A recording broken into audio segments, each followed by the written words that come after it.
Assalamualaikum warahmatullahi wabarakatuh.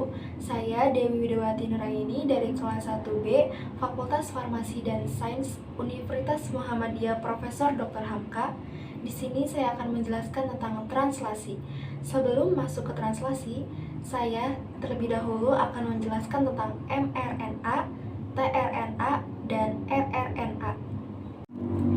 Yang pertama ada mRNA atau messenger RNA, berfungsi membawa kode genetik atau kodon dari DNA ke ribosom. mRNA berupa rantai tunggal yang panjang, dan mRNA terdapat dalam nukleus. Yang kedua ada tRNA atau transfer RNA, berfungsi menerjemahkan kodon dari mRNA menjadi asam amino. tRNA terdapat dalam sitoplasma. Yang ketiga ada rRNA atau ribosom RNA, berfungsi dalam sintesis protein, yaitu mempermudah perekatan yang spesifik antara antikodon tRNA dengan kodon mRNA selama sintesis protein. rRNA terdapat dalam sitoplasma. Translasi sintesis protein melibatkan ribosom dan asam amino. Asam-asam amino akan dirangkaikan membentuk polipeptida, dimulai dari start kodon yaitu AUG dan diakhiri dengan kodon stop yaitu UAG, UAA, dan UGA.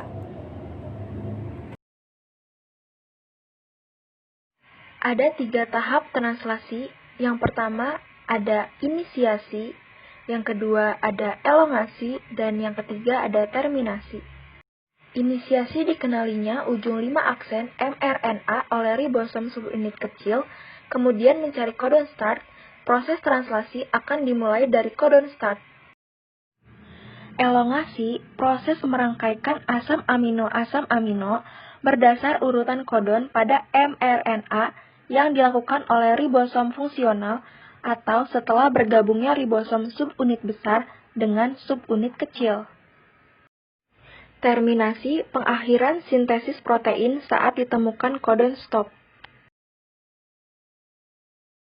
Dari untai mRNA akan mengalami proses penghilangan penggabungan bagian-bagiannya yang tidak diperlukan.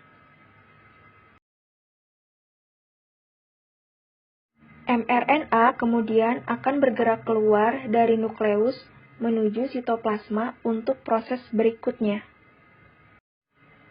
Mesin pembuat protein yang dikenal dengan ribosom atau ribosomal RNA atau rRNA yang berada di sitoplasma secara langsung akan menempel pada mRNA untuk memulai translasi. Struktur RNA lain yaitu transfer RNA atau tRNA bertanggung jawab sebagai pembawa komponen asam amino dalam proses translasi pembentukan protein. Terdapat 20 jenis asam amino yang mampu dibawa oleh tRNA berdasarkan urutan-urutan kode atau antikodon yang dimilikinya. tRNA akan membawa masing-masing asam amino ke dalam ribosom atau rRNA sesuai urutan komplement triplet kodon yang dimiliki oleh mRNA selama proses translasi asam amino 1 dengan yang lainnya bergabung menjadi satu kesatuan dan berkembang membentuk rantai panjang atau disebut polipeptida. Setelah berakhirnya proses translasi, polipeptida hasil translasi akan melipat dan membentuk struktur 3 dimensi dengan membentuk protein. Sekian video penjelasan materi translasi dari saya. Kurang lebihnya mohon maaf. Wassalamualaikum warahmatullahi wabarakatuh.